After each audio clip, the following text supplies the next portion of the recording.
Halo sahabat miners sekalian, senang kembali bertemu dengan rekan-rekan. Gimana kabar di pagi hari ini? Saya harap rekan-rekan tetap dalam keadaan baik dan tetap bersemangat ya. Nah, ini teman-teman, sebuah artikel dari sahabat kita. Ini adalah, saya pikir memang sesuatu yang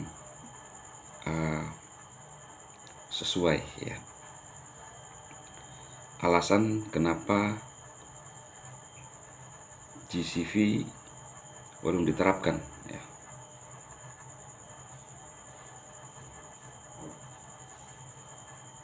Ini dia.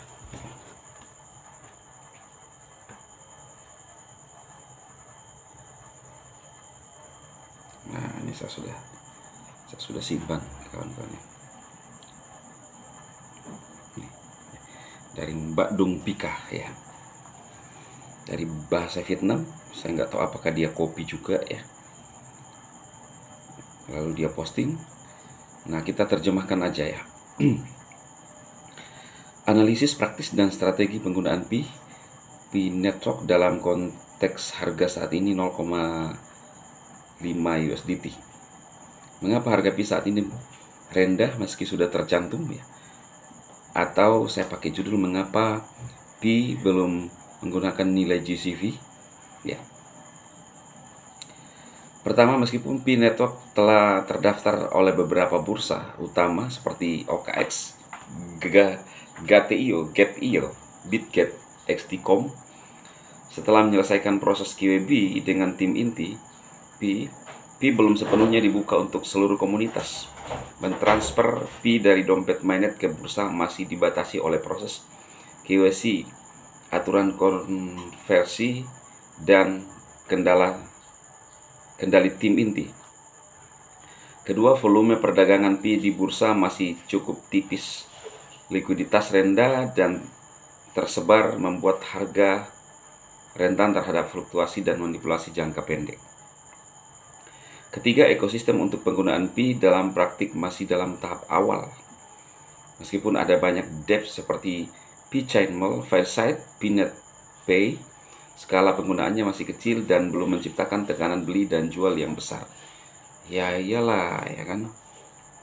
Keempat, banyak pengguna yang masih menunggu tidak benar-benar menggunakan Pi, sehingga Pi dianggap sebagai aset yang tertinggal di sana, alih-alih beredar di ekonomi real. Kelima, sentimen investor tetap berhati-hati, terutama setelah bertahun-tahun menunggu.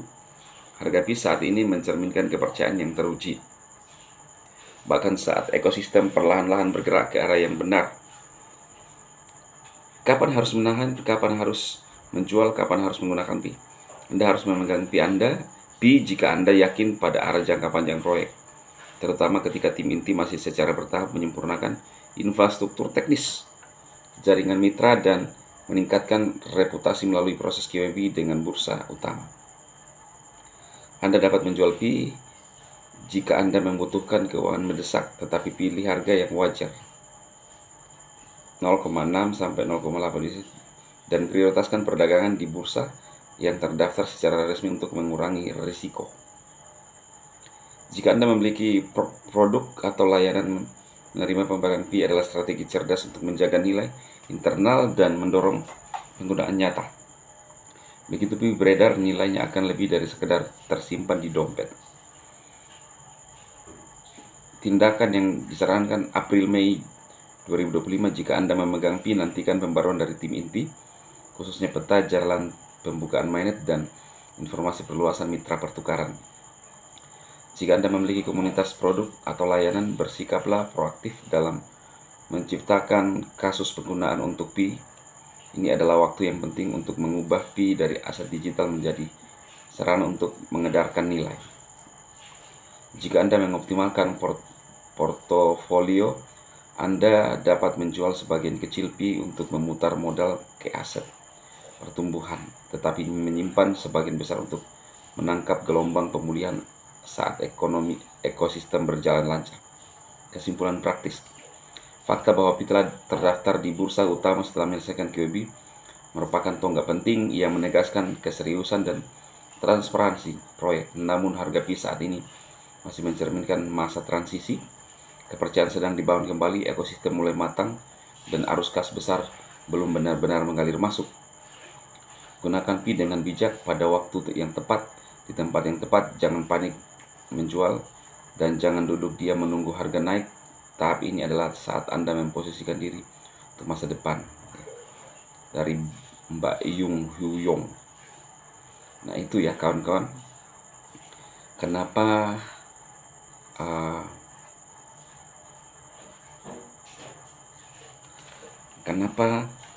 belum diterapkan nilai GCV ya. Jadi sangat wajar teman-teman, ini adalah proses, kalau ibaratnya ini masih anak kecil, tahap sedang berjalan, ya kan?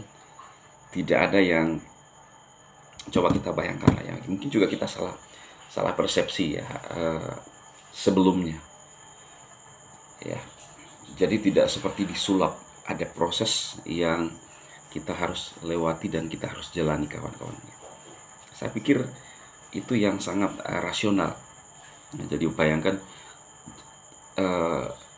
tahap open network semua masih dibenahi ya.